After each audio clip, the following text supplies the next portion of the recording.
तीन मेथड की तरफ। Freezing point depression method. अच्छा वैसे मेथड बहुत सारे हैं, मैं 7-8 मेथड निकाल चुका था, लेकिन ये तीन मोस्टली बुक्स में मिलते हैं, तो इसलिए मैंने तीन पे इक्तफा किया है। कम से कम आपको तीन आ जाएं, बाकी चलो आप खुद सीखे, मेरे से आगे बढ़े, शागिर्द उस्ताद से आगे बढ़ता है। तो फ्रीजिंग पॉइंट डिप्रेशन मेथड सबसे एक्यूरेट मेथड यही है आइसोटोनिसिटी एडजस्ट करने का। हमने कहा ना सेम ऑस्मोटिक प्रेशर हो, अब बाज़ दफा एडजस्ट भी करना पड़ेगा, तो उसकी कैलकुलेशन पढ़ा रहा हूँ। दूसरा है जी सोडियम क्लोराइड इक्विवेलेंट मेथड या ई वैल्यू मेथड भी इसको कहते हैं, ये भी यूज होता है, कर लेते हैं हम बाज़ दफा। तीसरा है molecular weight and osmolarity calculation, इसे भी हम यूज करते हैं। ये तीनों मेथड बड़े अच्छे हैं, अच्छे से समझाऊंगा आपको, समझना है आपने। बट एक लफ्ज याद रखना है कि freezing point depression most accurate है। जो रीडिंग सबसे वन आएगी वो फ्रीजिंग पॉइंट डिप्रेशन की आएगी, बाकियों की भी नियर अबाउट 0.0 समथिंग फर्क आएगा, ज्यादा नहीं आता। यानी इनसे अगर आंसर आएगा 0.53 तो उनसे आएगा 0.54, 0.55, ठीक है, या 0.51 या 0.50, तो करीब करीब ही आंसर आएगा, लेकिन एक्यूरेट वो है। तीनों ही हमारे लिए सही हैं। चलते हैं जी। पहला based on freezing point depression. अब आपको पता है ना कि फ्रीजिंग पॉइंट का डिप्रेशन होता ही होता है, कॉन्सेप्ट आपको पीछे पढ़ा के आ चुका हूं। अ सॉल्यूशन इज आइसोटोनिक, हर वो सॉल्यूशन जिसको हम आइसोटोनिक कह देंगे कब, जब if it's freezing point depression is -0.52 degree. यानी फ्रीजिंग पॉइंट कौन सा ऐसा टेम्परेचर जहां पे उसकी डिप्रेशन आएगा, हर उस सॉल्यूशन का जिसका -0.52 डिग्री डिप्रेशन आ जाए, वो सारे के सारे आइसोटोनिक है। वहां हमने दूसरी मेथड कैलकुलेशन 0.9% NaCl कह दिया, 5% एक्सट्रोज कह दिया। यहाँ फ्रीजिंग पॉइंट में सबको फ्रीज करेंगे, फ्रीज करके देखेंगे कि कितना डिप्रेशन आ रहा है इनका टेम्परेचर का। अगर -0.52 डिग्री फ्रीजिंग पॉइंट डिप्रेशन आए सॉल्यूशन का, तो उसको आइसोटोनिक कहना, नहीं तो उसको आइसोटोनिक नहीं कहना, बल्कि उसको एडजस्ट करना, 0.52 डिग्री पे लेके आना। अच्छा, if a solution depression freezing point is less than 0.5, तो हम क्या करेंगे, उसको कह देंगे ये हाइपोटोनिक है, और उसके अंदर कोई एजेंट ऐड करेंगे जैसे NaCl या दूसरे चीजें ऐड करके उसको -0.52 डिग्री तक लेके जाएंगे। और अगर ग्रेटर आ जाएगा इससे वैल्यू, तो वो हाइपोटोनिक होगा, उसको हम पतला कर देंगे। पतला करना सौखा है ना, लेकिन उसके लिए भी कैलकुलेशन करनी पड़ेगी कि कितना पतला करना है, ठीक है, और उधर जो है कि कितना NaCl अंदर ऐड करना है ताकि फ्रीजिंग पॉइंट सेम हो सके और आइसोटोनिक बन सके। एग्जांपल अपनी तरफ से बनाइए, आप समझ लें। Prepare 100 ml of isotonic solution. क्या आपने 100 ml आइसोटोनिक सॉल्यूशन बनाना है जिसके अंदर 2% बोरिक एसिड हो, और किस चीज से एडजस्ट करना है, NaCl से। प्लस हमारे पास गिवन क्या है जी, 1% बोरिक एसिड का डिप्रेशन पॉइंट होता है जी 0.28 डिग्री, ये गिवन है। और हमें जो पता है 1% NaCl का होता है 0.576 डिग्री, जबकि हमने लेके आइसोटोनिसिटी 0.52 पे आनी होती है डिग्री पे। माइनस जारी बात आपको पता है ना, लगेगा फ्रीजिंग पॉइंट की बात करें तो फ्रीजिंग माइनस में ही होता है। अच्छा, अब हमारे पास वहां 2% बोरिक आया है, गिवन हमें दिया है 1%, तो इसको 2 से मल्टीप्लाई कर दें, क्योंकि उसमें 1 ग्राम पर अगर 1 ग्राम बोरिक एसिड डाले 100 ml में तो वो 1% बनेगा। तो जबकि हमने 2% बनाना मतलब 2 ग्राम डालना है, तो 1 ग्राम का हमें पता है 0.288 है, तो 2 ग्राम मल्टीप्लाई बाय 2 कर दें, 0.576 डिग्री हो जाएगा। अब इसको कंपेयर करते हैं आइसोटोनिक के साथ, तो आइसोटोनिक का तो हमें जो रिक्वायर्ड है वो 0.52 है। अब ये तो उससे 52 से बड़ा हो गया, मतलब ये ऑलरेडी हाइपरटोनिक है जो 2% बोरिक एसिड है, तो हमें यहाँ NaCl की जरूरत नहीं है, बल्कि इसको क्या करेंगे, पतला करेंगे, जो है डिल्यूट करेंगे, ठीक है। डिल्यूट करके हम इसे आइसोटोनिक बनाएंगे। अगर ये हाइपोटोनिक आता, मतलब 0.52 से कम वैल्यू आती, फिर वहां पे हम NaCl कैलकुलेट करते हैं कितना NaCl उसके अंदर डालें। नेक्स्ट एक और एग्जांपल से समझाता हूं आपको कि prepare 1% solution of drug x. कोई एक ड्रग एक्स, उसको 1% आपने बनाना है, और उसका गिवन मैंने आपको दे दिया कि उस 1% ड्रग का होता है 0.08, और NaCl का मैं पता 1% का 0.576 डिग्री, और रिक्वायर्ड कितना होता है हमें, जो 1% सॉल्यूशन बनाना उसका 0.52 डिग्री अगर आएगा डिप्रेशन फ्रीजिंग पॉइंट के अंदर, तो ही हम उसे आइसोटोनिक कहेंगे, नहीं तो नहीं कहेंगे। हम चेक कर लेते हैं, या 1% या तो हम 1 से मल्टीप्लाई करेंगे कि 0.08 मल्टीप्लाई बाय 1 तो 0.08 डिग्री आ गया। तो हमें नीडेड कितना है और कितना चाहिए, हमें तो 0.52 चाहिए, तो वो बड़ा है, ये छोटा है, मतलब ये हाइपोटोनिक है। क्या करेंगे, 0.52 माइनस कर देंगे 0.08, बकाया क्या आएगा 0.44 डिग्री। अब हम मालूम करेंगे कि कितना NaCl डालें और वो जो फ्रीजिंग पॉइंट के अंदर डिप्रेशन 0.44 डिग्री आ जाए। उसको कैलकुलेट करने के लिए हमारे पास तीसरा स्टेप है। हम क्या करेंगे, परसेंटेज NaCl कितने परसेंट हम डालें कि 0.44 डिग्री डिवाइडेड बाय NaCl का कितना होता है हमें पता है 0.576, तो इतना डिग्री चाहिए और 1% के अंदर 0.576 होता है, तो हमारे पास आएगा 0.764 डिग्री। सो हम इसको ग्राम के अंदर कन्वर्ट कर लेंगे,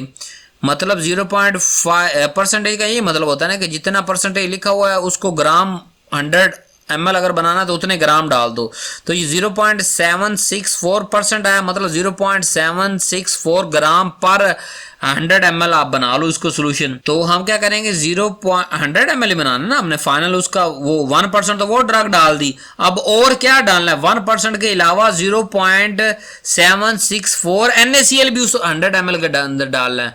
अब जो रिजल्टेंट सोल्यूशन बनेगा जिसके अंदर 1% वो हमारी एक्स ड्रग थी प्लस 0.764 NaCl हमने डाल दिया ग्राम, तो जो टोटल हम 100 ml हमारा बना वो क्या होगा अब आइसोटोनिक है। उसकी एग्जैक्ट जो डिप्रेशन आएगा फ्रीजिंग पॉइंट के अंदर वो आएगा 0.52। तो ये सिंपल दोनों आपको मैंने पढ़ा दी कि अगर को पतला करना है तो पतला कर सकते हैं, अगर आपने उसको कहीं ऐड करना पड़ जाए तो उसको ऐड कर लें। नेक्स्ट चलते हैं जी दूसरा मेथड मॉलिक्यूलर कंसंट्रेशन। तो हम यहाँ डायरेक्ट कैलकुलेशन बेस मेथड आपको पढ़ाते हैं कि ओस्मोल के कैसे करते हैं। आप कैलकुलेट करेंगे ओस्मोल के हर सोल्यूट का कितना कितना ओस्मोल ऐड हो रहा है टोटल जो है ओस्मोटिक प्रेशर के लिए, फिर उसको हमने एडजस्ट करना है 308 मिली ओस्मोल पर लीटर पर। अगर किसी भी सोल्यूशन का 308 मिली ओस्मोल पर लीटर आ जाता है तो वो उस सोल्यूशन को हम क्या कहेंगे, वो आइसोटोनिक है। तो अगर इससे कम हो जाएगा तो हम इस तक लेके आएंगे, अगर इससे ज्यादा होगा तो इससे कम कर देंगे। तो हम मोस्टली IV एडमिक्सचर इसी कैलकुलेशन से बनाते हैं। अब जी नेक्स्ट हम इसकी आपको एग्जांपल पढ़ाता हूं कि आप 100 ml वहां कैलकुलेशन स्टेप वाइज इसलिए नहीं सिखा रहा, यहाँ पे एग्जांपल के अंदर अच्छा समझ आएगा। 100 ml आपने आइसोटोनिक सॉल्यूशन बनाना है जी 1 ग्राम है कोई भी एक्स ड्रग का। अब वो जो ड्रग है वो x behave as non electrolyte, मतलब उसके इलेक्ट्रोलाइट कोई नहीं बनेंगे, आयन नहीं बनेंगे, तो नहीं है N=1 के एक ही सोल्यूट है। अगर आयन बनते तो N=2 आयन हो जाते, 2 हो जाते, 3 होते, 3 हो जाता, मतलब ठीक है। नॉन इलेक्ट्रोलाइट रोला ही मुख्य N=1 एक ही चीज अंदर उसने में शो करने हैं ओस्मोल कितने होंगे। और मॉलिक्यूलर वेट इस जो एक्स ड्रग का है वो भी आपको बता दिया कि 180 ग्राम पर मोल, और आपने NaCl को एडजस्ट करना है। यहां तक हमारी स्टेटमेंट खत्म होगी कि 100 ml आइसोटोनिक सॉल्यूशन बनाना है आपने 1 ग्राम ऑफ ड्रग एक्स, कोई भी एक्स ले लें, टी ले लें, वाई एक्स ड्रग ले लें, उसका 1 ग्राम डालना है। उसका जो है वो नॉन इलेक्ट्रोलाइट बिहेव करता है, यानी N=1 आ गया और मॉलिक्यूलर वेट भी हमें पता चल गया। अब हम पहला स्टेप आता है जी convert the drug amount to molarity, कि मोलैरिटी मालूम करते हैं जी इस ड्रग की मोलैरिटी क्या निकलेगी। वॉल्यूम हमारे पास कितना है 100 ml प्रिपेयर करना है, तो 100 को लीटर में कन्वर्ट करेंगे क्योंकि लीटर में हम बात करते हैं ज्यादातर। 0.1 लीटर आ गया, ये 100 तकसीम बाय 1000 करेंगे 0.1 लीटर आ जाएगा। अब हम क्या करेंगे कि कंसंट्रेशन मालूम करेंगे। कंसंट्रेशन कैसे आएगी, C मोल ओवर वॉल्यूम, तो मोल भी हमारे पास नहीं है, मोल हम मालूम कर लेंगे ड्रग एक्स के। मास और मोलर मास, मास तो हमें पता चल गया कि 1 ग्राम है और मोलर मास भी हमें दिया है 180, तो 1 डिवाइडेड बाय 180 यानी 0.00556 मोल आ गए हमारे इस एक्स के, इतने मोल हैं इसके जी। अब इसकी कंसंट्रेशन मालूम करें, वॉल्यूम हमें लीटर के अंदर दिया गया, ml दिया गया था, हमने उसे लीटर में कन्वर्ट कर दिया। अब ये जो मोल डिवाइडेड बाय वॉल्यूम करें 0.1 लीटर, तो हमारे पास आ गया 10 आगे शिफ्ट हो जाएगी, तो 0 पॉइंट आगे शिफ्ट होगी तो 0.0556 मोल पर लीटर आ गया। जबकि हमारे पास आना कितना चाहिए था, वो मिली ओस्मोल में आना था, तो इसको आप मिली ओस्मोल में कन्वर्ट करें जी। अब ये नॉन इलेक्ट्रोलाइट है N=1 आ गया, तो C मल्टीप्लाई बाय N=1। अगर यहाँ 2 होता तो यहाँ इसकी ओस्मोलैरिटी बढ़ जाती, 3 होता बढ़ जाती, इसलिए मैंने स्टेप डाला। अगर N2 3 4 होगा तो इसको फॉलो करेंगे हम। फिर ओस्मोलैरिटी कैसे मतलब C मल्टीप्लाई बाय N, कितने नंबर ऑफ सोल्यूट है उसके अंदर।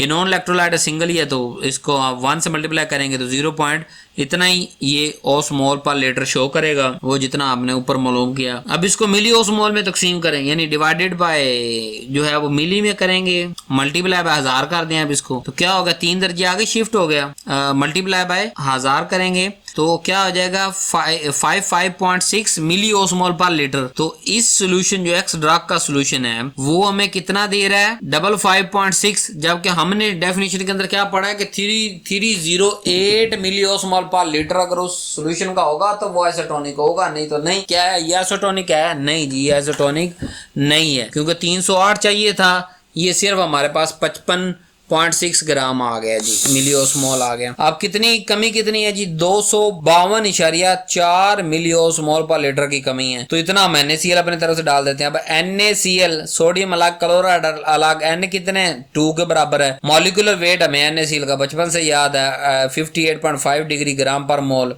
अब इसको मोल पर ग्राम और NaCl मालूम करोगे। अगर मोल 1 ग्राम अगर हो तो 1 डिवाइडेड बाय 1 ग्राम अगर डालेंगे तो उसके कितने मोल आएंगे? 0.01709 मोल। और ओस्मोल इन 1 ग्राम, उसको ओस्मोल में कन्वर्ट करो, 2 N है ना, मोल से ओस्मोल कन्वर्ट मतलब मल्टीप्लाई बाय N, कितने उसमें पार्टिकल हैं? 2 से करेंगे डबल हो जाएगा, 0.03418 ओस्मोल। अब उसको मिलियोस में कन्वर्ट करो, मल्टीप्लाई बाय 1000 करो, वो आ गया 34.18 मिलियोस्मोल पर ग्राम। कि अगर हम 1 ग्राम डालेंगे तो वो 34.18 मिलियोस्मोल उसकी मोलैरिटी बढ़ा देगा 1 ग्राम NaCl डालने पर। ठीक है, अब हमें कितना चाहिए? हमें तो चाहिए 252.4 मिलियोस्मोल चाहिए, तो 1 ग्राम डालने से तो 34 होगा, तो डिवाइडेड बाय 34 कर दें, टोटल हमारे पास ग्राम आ जाएंगे। तो NaCl कितने ग्राम डालने पड़ेंगे? 7.38 ग्राम पर लीटर, के लीटर के अंदर 7.38 ग्राम। तो हमने लीटर तो नहीं बनाना, हमने तो 100 ml बनाना है, तो इसको डिवाइडेड बाय आप 10 करोगे तो 1000 डिवाइडेड बाय 10 करते हैं तो क्या होता है? 100 आ जाएगा ना। हमारे पास आ गया 7.38 ग्राम पर लीटर। तो लेकिन हमें तो 100 ml के लिए चाहिए, तो 100 ml is equal to 1/10 of litre. जितना लीटर है उसको 10 से तकसीम करो तो वो 100 ml के अंदर हमें मालूम हो जाएगा ना कि लीटर के अंदर 7.38 चाहिए, तो 100 ml कितना चाहिए होगा? 0.738 gram. So to make 100 ml isotonic solution 1 gram of drug X डाल देनी है और 0.738 ग्राम ऑफ NaCl डालना है, और उसको फाइनल सोल्यूशन 100 ml डालना। अब इसकी टोटल ऑस्मोलैरिटी कितनी हो जाएगी? 308 मिलियोस्मोल पर लीटर। अब ये जो X सोल्यूशन है 100 ml मतलब ये ऑस्मोटिक हो गया है। अब क्या किया हमने? मालूम किया मिलियोस्मोल, उसके कम आए थे, 308 क्राइटेरिया था, बाकी का हमने NaCl डाल दिया, उसका मोल और जो है वो मिलियोस्मोल, पहले मोल किए, फिर मोल से ओस्मोल में कन्वर्ट किया, ओस्मोल कन्वर्ट करके उसके मिलियोस्मोल बनाया और उसको उतने ग्राम डाल दिया उसके अंदर, वो अपनी मोलैरिटी शो करेगा। तो टोटल 0.738 ग्राम NaCl प्लस 1 ग्राम ये ड्रग डाल के टोटल जो उस सोल्यूशन का मिलियोस्मोल पर लीटर बनेगा वो 308 बनेगा। ये हमारे पास आइसोटोनिक हो गया। तीसरा और आखिरी NaCl equivalent E value each substance has an NaCl equivalent E value. E का मतलब होता है gram of NaCl that gives the same osmolarity effect as 1 gram of substance. के कोई भी 1 ग्राम सब्सटेंस आप लें तो NaCl के कितने ग्राम चाहिए होंगे सेम प्रोड्यूस करने के लिए। सो टू मेक सोल्यूशन हम क्या करेंगे? टोटल NaCl इक्विवेलेंट कंट्रीब्यूटेड के NaCl कितना इक्विवेलेंट जो है कंट्रीब्यूट कर रहा है ऑल इंग्रेडिएंट का सबका, एंड एनी एक्चुअल NaCl उसके अंदर हम डाल रहे हैं तो या नहीं डाल रहे, must be equal to NaCl content of 0.9% solution. यानी for 100 ml of isotonic solution बनाना है तो हम क्या करेंगे? 0.9 ग्राम डाल देंगे। यानी अगर सिर्फ NaCl अगर आपने डालना है तो NaCl ये तो हमने कन्वर्ट किया हुआ है कि NaCl 0.9 ग्राम अगर आप NaCl 100 ml सोल्यूशन उसका बनाएंगे ना, यानी 0.9% सोल्यूशन बनाएंगे तो ये क्या होगा? ये आइसोटोनिक सोल्यूशन होगा। इसको हम समझते हैं। हमारे पास जनरल फार्मूला क्या है जी कि NaCl to added is equal to, कैसे मालूम करेंगे? 0.9 minus summation into WI multiply by EI। अब ये WI क्या है कि weight of gram of each ingredient के 100 ml के अंदर कितनी चीजें आप डाल रहे हैं उन सब का इंडिविजुअल वेट कितना है, और सोडियम अगर डाल रहे हैं या उसका इक्विवेलेंट उसके कितना है। ठीक है, 0.9 gram is the NaCl needed to make 100 ml। 100 डालने के 0.9 टोटल अगर 0. यानी कि 100, अब हमें पता है ना कि 0.9 ग्राम डालेंगे टोटल एक 100 ml के अंदर तो वो आइसोटोनिक है, तो हम उसको माइनस कर लेते हैं कि बाकी सारे इंग्रेडिएंट कितना डाल रहे हैं और माइनस 0.9 टोटल 0.9 है ना, 0.9 तक हमने पहुंचना है। 0.9 की जितनी ई वैल्यू आ रही है उतनी उस सोल्यूशन की आ जाए तो हमें बाकी रिमेनिंग मालूम करनी पड़ेगी ना। अगर लेट्स सपोज उस सोल्यूशन की वैल्यू 0.9 आ जाती है, ठीक है, ये आगे वाला सारा जवाब 0.9 आता है, तो 0.9 माइनस 0.9 इज इक्वल टू 0, यानी उसके अंदर NaCl डालने की जरूरत नहीं है। समझ आ रही बात की? अगर कम आएगा मतलब लेट्स सपोज 0.9 आ गया, वो 0.7 आ गया, तो 0.9 माइनस 0.7 0.2 यानी 0.2 ग्राम NaCl उसके अंदर डाल दो और रोड़ा मुक जाएगा। ठीक है। So if the result is positive, अगर हमारे पास पॉजिटिव आएगा तो जितना पॉजिटिव आ रहा है उतना ग्राम हमने NaCl डाल देना है। अगर नेगेटिव आएगा मतलब हाइपोटोनिक है, उसको उतना पतला कर देना है, डिल्यूट कर देना है, या उसमें से NaCl उतना रिमूव कर देना है। अब यहाँ पे एक मिसाल देता हूँ, जैसे प्रिपेयर 30 ml आपने प्रिपेयर करना है, ये 1% pillow Karpin nitrate isotonic solution आपने बनाना है, NaCl को एडजस्ट करना है। अब पिलो कार्पिन को आपको गिवन के अंदर दे रहा हूँ कि इसका E की वैल्यू, इस E जैसे मैंने बताया ना कि हमने पूरा एक टेबल बनाया हुआ, E की वैल्यू निकाली कि पिलो कार्पिन की NaCl की निस्बत E की वैल्यू इतनी है, इसकी इतनी है, इसकी इतनी है, तो हर कंपाउंड की हमने लिखी हुई है। तो अब आपको गिवन दे रहा हूं कि पिलो कार्पिन में E की वैल्यू 0.13 है और टारगेट टोटल हमने 0.9% करना होता है। ठीक है। तो वॉल्यूम हमने 30 ml बनाना है। तो पहले हम क्या करेंगे, find the amount of drug in 100 के 30 ml के अंदर ड्रग कितनी डाल रहे हैं। अब 1% बनाना है, अगर 100 ml होता तो 1 ग्राम डालते। अब यहाँ 30 ml है तो हम क्या करेंगे, 1 gram multiply by 30 multiply divided by 100 is equal to 0.3 gram के 0.3 ग्राम हमने डालना है 30 ml बनाने के लिए, तो वो 1% बनेगा। मैंने आपको समझाया ना कि अगर 1% 100 ml के अंदर और है, लेकिन यहाँ 30 ml कम हो गए हैं ना। 100 ml के अंदर 1 ग्राम डालो 100 ml के, वो 1%, लेकिन जब बनाना है 30 है तो मल्टीप्लाई बाय 30 कर दो, यानी 1 मल्टीप्लाई बाय 30 डिवाइडेड बाय 100 0.3 ग्राम डालना है 30 ml के लिए, तो वो हमारे पास क्या बन जाएगा, 1% बन जाएगा। अब W मल्टीप्लाई बाय E की वैल्यू मालूम करते हैं, ये आ गया 0.3 ग्राम मल्टीप्लाई बाय इसका क्या E रेशियो क्या है 0.13, तो इसको मल्टीप्लाई कर दो, तो ये कितने NaCl के बराबर आ गया, 0.039 ग्राम ऑफ NaCl के बराबर। जबकि हमें NaCl कितना चाहिए, अब NaCl भी 100 ml का हमें पता है 0.9, हम 30 ml के अंदर निकालते हैं जी, 0.9 मल्टीप्लाई बाय 30 डिवाइडेड बाय 100 यानी 0.27 ग्राम NaCl 30 ml के लिए चाहिए, और हमारे पास है कितना 0.039 ग्राम, वो पिलो कार्पिन की तरफ से जो आ रहा है। तो टोटल NaCl का, अब यहाँ मैं बार बार कह रहा हूँ ml का मुंह है, हम सारी कैलकुलेशन टोटल 30 ml के लिए 100 ml के लिए नहीं बना रहे, 30 ml फाइनल बनाना है, इसलिए सारी वैल्यू चेंज हो रही है। अगर यहाँ 100 ml होता तो यहाँ 0.9 आ जाता, अब क्योंकि 0.9 100 के लिए तो 30 ml के लिए 0.27 है, और उसकी वैल्यू E की हमें पता है, वो माइनस कर देंगे, बकाया कितना आ गया 0.231 ग्राम। तो अब हम क्या करेंगे, इतना हम सोडियम क्लोराइड डाल देंगे, 0.231 ग्राम सोडियम डालेंगे प्लस वो ड्रग डालेंगे, 30 ml बना देंगे, टोटल जो सोल्यूशन बनेगा वो आइसोटोनिक बनेगा। सो E की वैल्यू समझ आ गई कि हर केमिकल की E की वैल्यू हमने निकाली हुई है, उसको पहले मालूम करना है कि इस E की वैल्यू को 1% 2% सोल्यूशन 100 ml 30 ml 50 ml कितने ml के लिए बन रहा है, तो वो E की वैल्यू के हिसाब से उसका कितना E बनता है रियल के अंदर, उस E को 0.9 से माइनस कर देना है। ठीक है।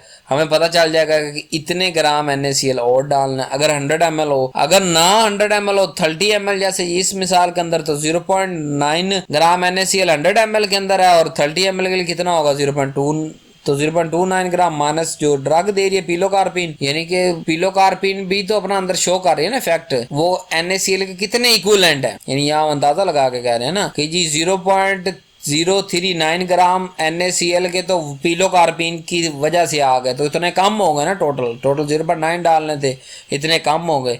या इस एग्जांपल के अंदर 0.27 ग्राम डालने थे हमने टोटल, अगर मतलब 30 ml NaCl का डायरेक्ट सोल्यूशन बनाते तो 0.27 ग्राम NaCl 30 ml के अंदर मिक्स करते तो वो 0. जो है वो नॉर्मल सलाइन बन जाता, लेकिन जबकि उसके अंदर पिलो कार्पिन 1% ड्रग भी मालूम कर रहे हैं, और वो 1% 30 ml के लिए 0.039 ग्राम शो कर रही है, तो 0.039 ग्राम इधर से इक्विवेलेंट आ गया, बाकी हम NaCl की तरफ से डाल के टोटल 0.9 100 ml के लिए या 30 के लिए 0.27 पूरा कर देंगे। सो ये हमारा कॉन्सेप्ट था आज का। कैलकुलेशन भी आपको समझा दी, मेथड भी समझा दी, परेशान होने की बात नहीं। अगर समझ नहीं आई दोबारा वीडियो को रिपीट करें, ये मेथड 2-3 दफा अपने हाथ से एग्जांपल से करें, बदल के करें, आपको ये कैलकुलेशन इंशाल्लाह समझ आ जाएगी। Thank you very much, love you so much. Video like करें, शेयर करें, एक अच्छा सा प्यारा सा क्यूट सा कमेंट जरूर किया करें। अल्लाह हाफिज़।